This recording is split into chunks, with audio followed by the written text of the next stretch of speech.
Dans cette vidéo, on va parler de bear market en crypto. Je vais t'expliquer ce qu'est le bear market et ensuite on va voir comment y survivre et comment profiter du bear market. C'est ultra important comme sujet. Je fais cette vidéo parce qu'il y a beaucoup de gens qui se désintéressent complètement de la crypto lors du bear market. Tout le monde s'excite quand c'est le bull run, quand les prix montent, etc.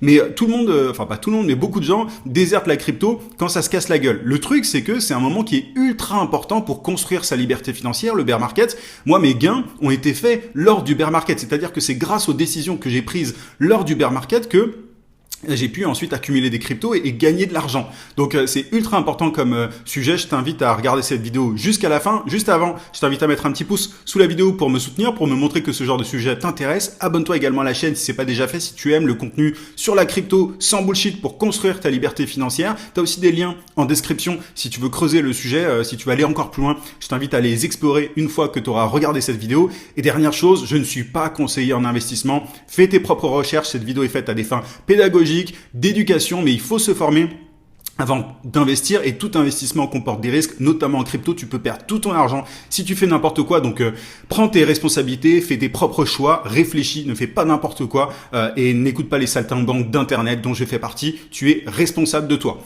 Ceci étant dit, alors c'est quoi déjà un bear market? On va définir un petit peu ce que c'est. La définition simple, c'est que en fait, la définition c'est juste une période prolongée durant laquelle les prix des cryptos chutent de manière significative et continue. Tu vois, c'est pas juste une petite chute pendant un jour ou deux, c'est vraiment une période prolongée durant laquelle la crypto baisse. Et il y a des baisses qui peuvent aller jusqu'à 50%, 80%. Enfin, tu vois, c'est des chiffres qui sont tout à fait possibles. Et la durée moyenne, alors c'est des fourchettes, tu vois, c'est pas à prendre au mois près, mais ça peut durer 12 à 18 mois. Enfin, ça dure vraiment longtemps, ça dure plus d'un an si tu veux. Donc un bear market, c'est ça. Donc, c'est une baisse continue, prolongée et significative. Et il y a ces chiffres-là qui peuvent être atteints 50-80% de baisse. Et durant ce moment, qui est vraiment particulier, faut le vivre hein, pour savoir ce que c'est. La psychologie du marché est bien spécifique. C'est-à-dire qu'il y a vraiment un sentiment général qui est ultra pessimiste. Les gens ont peur, ils ont peur de perdre tout leur argent. Ils sont vraiment en panique, tu vois. T'as un volume aussi d'échanges qui est en baisse. On peut voir hein, tous ces volumes d'échanges sur différents outils. On voit que c'est vraiment en baisse. Tu vois, t'as les retail, notamment les particuliers qui vraiment se barrent, qui n'investissent plus.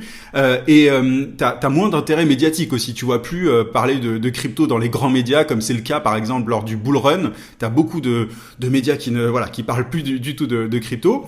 T'as les investisseurs qui quittent le marché. Bref, c'est vraiment la panique. Et il faut bien comprendre en fait, si tu veux, les cycles en crypto. Le cycle classique, c'est il y a un petit optimisme.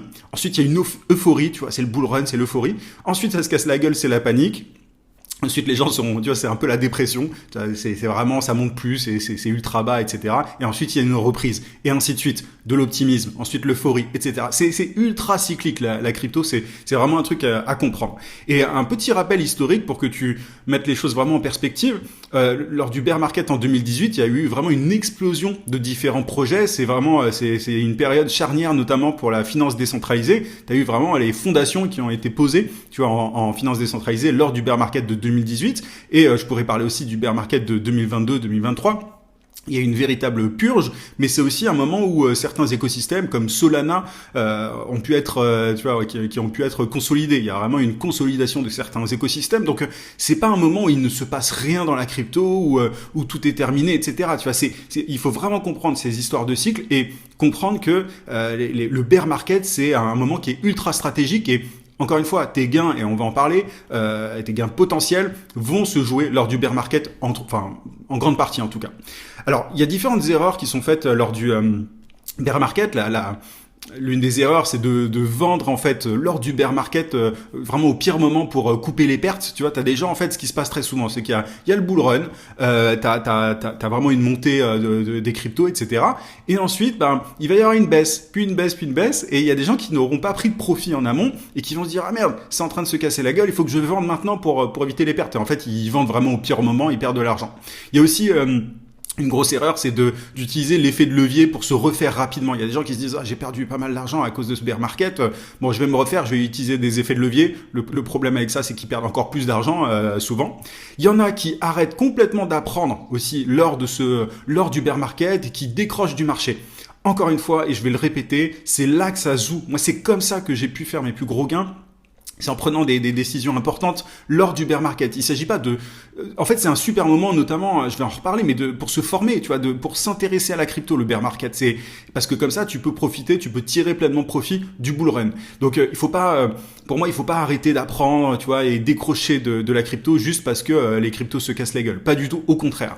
Et il y a aussi, pas mal d'influenceurs, tu vois, qui lors de ce moment-là, qui annoncent la mort de la crypto, tu vois, des influenceurs financiers souvent qui te disent d'investir dans d'autres assets, en bourse, etc., qui vont dire ouais, je vous l'avais dit, vous voyez que la crypto ça vaut rien, c'est nul, etc. Bon, après ils retournent leur veste quand ça repart, mais l'erreur c'est d'écouter ces personnes-là et de se dire ouais, effectivement la crypto ça a duré un temps, mais je vois pas d'avenir, juste parce qu'en fait les prix ont baissé. Mais encore une fois, c'est cyclique. Donc évidemment, ce qui s'est passé par le passé ne permet pas de prédire l'avenir, mais en tout cas, aujourd'hui, c'est ce qu'on a observé. Jusqu'à aujourd'hui, c'est ce qu'on a observé. Donc, il y a des chances, en tout cas, que ça continue d'être le cas. Une grosse erreur aussi, c'est de ne pas avoir gardé de cash flow. Tu vois, de pas avoir gardé notamment de stablecoin. Il faut vraiment se dire que et de stablecoin et même d'argent pour pouvoir vivre, tu vois, dans la vie de tous les jours. Il faut savoir que la vie continue, hein, même pendant le bear market. Donc, il faut avoir investi assez d'argent, il faut avoir investi uniquement, l'argent dont on a besoin en crypto, mais il faut évidemment garder des fonds pour pouvoir payer ses factures, etc. Et une autre erreur, c'est d'acheter des cryptos pas chers, tu vois, de se dire ah tiens c'est intéressant, il y a cette crypto qui s'est complètement cassé la gueule, je vais miser dessus parce que ça peut péter derrière. Et il y a beaucoup de gens qui font ça sur ce qu'on appelle des shitcoins, tu vois, des cryptos qui servent à rien, qui vont jamais remonter par la suite. Donc il y a des gens qui se croient malins, qui se disent ah ouais c'est bon, c'est le bear market, cette crypto elle a du potentiel, je vais mettre plusieurs milliers d'euros dessus et parce que derrière ça va remonter. Il y a plein de gens qui perdent de l'argent parce que la crypto en question ne remonte pas derrière. Bref, donc il y a pas mal d'erreurs. Et ce qu'il faut faire pour survivre, la première chose à faire, c'est de convertir une partie de ton portefeuille. Encore une fois, c'est pas un conseil, moi c'est ce que je fais, c'est de convertir une partie de ton portefeuille en stablecoin avant le bear market. C'est-à-dire qu'il faut prendre des profits. Quand on est en bull run, c'est quand les cryptos montent qu'il faut convertir ces cryptos en stablecoin, qu'il faut prendre des profits. Quand je dis prendre des profits, c'est juste convertir en stablecoin, en USDC ou en USDT. Mais il faut avoir converti une partie de ces cryptos en stablecoin. Il faut aussi sécuriser ces fonds, c'est-à-dire que tu mets tes cryptos, j'ai fait une vidéo sur le sujet, sur un cold wallet ou tu vois, mais il faut pas laisser tes cryptos sur un exchange, centralisé ou même enfin, tu ne gardes pas tes cryptos sur ton hot wallet, tu vois, sur ton MetaMask, Phantom, Rabi, etc. Tu les planques, tu les mets de côté, tu les mets sur ton cold wallet.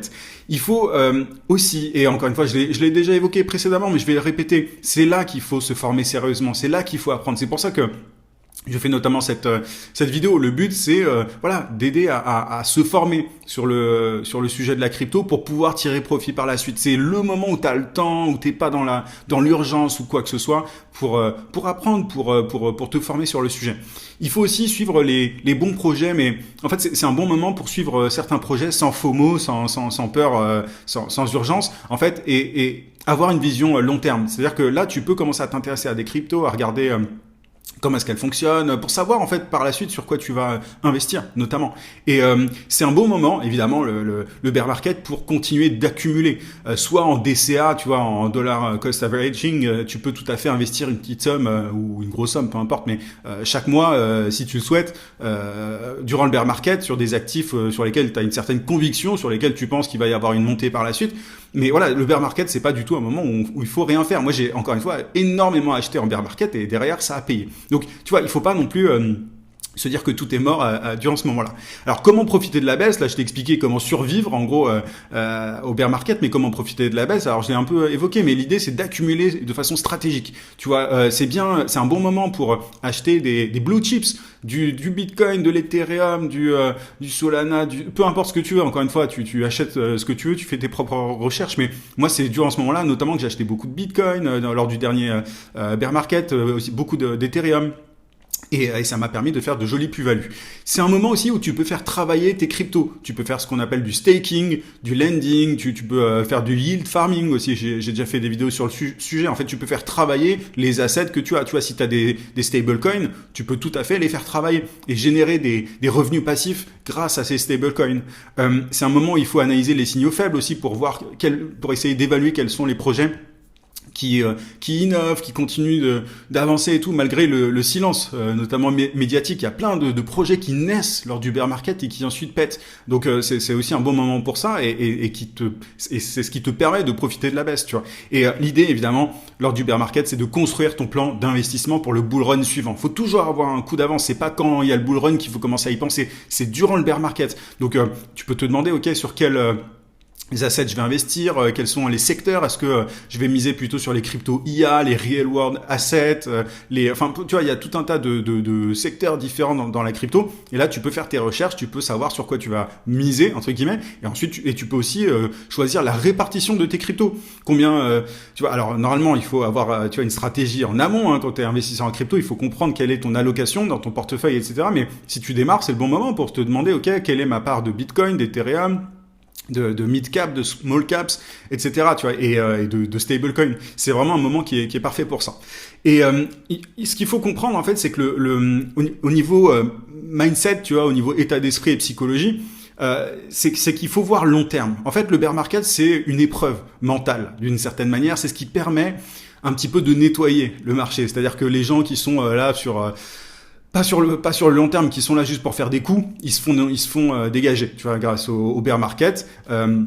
Donc le bear market, c'est une épreuve mentale. C'est ceux qui tirent le plus profit. Encore une fois, c'est pas un conseil, mais du bear market, enfin en crypto, c'est ceux qui vont investir notamment lors du bear market. La liberté financière, pour moi, se construit lors du bear market concrètement. Et le bull run derrière te récompense. Le plus important, c'est d'avoir une vision sur 3, 5 ans, voire 10 ans. Tu vois, moi, je vois vraiment sur le long terme. La crypto, pour moi, c'est un truc c'est un asset qui est absolument génial, et c'est l'un des moyens les plus rapides, si tu veux, de construire sa liberté financière. Donc c'est pas quand le marché s'est cassé la gueule qu'il faut se barrer, qu'il faut déserter, bien au contraire. J'espère que cette vidéo t'a permis d'y voir plus clair et de comprendre un petit peu ce qu'il faut faire lors du bear market. Mets un petit pouce pour me soutenir, c'est toujours apprécié. Abonne-toi si c'est pas déjà fait, si tu veux du contenu sur la crypto sans bullshit. Je te rappelle qu'il y a des liens en description qui vont être extrêmement utiles. Je te dis à très vite dans une prochaine vidéo.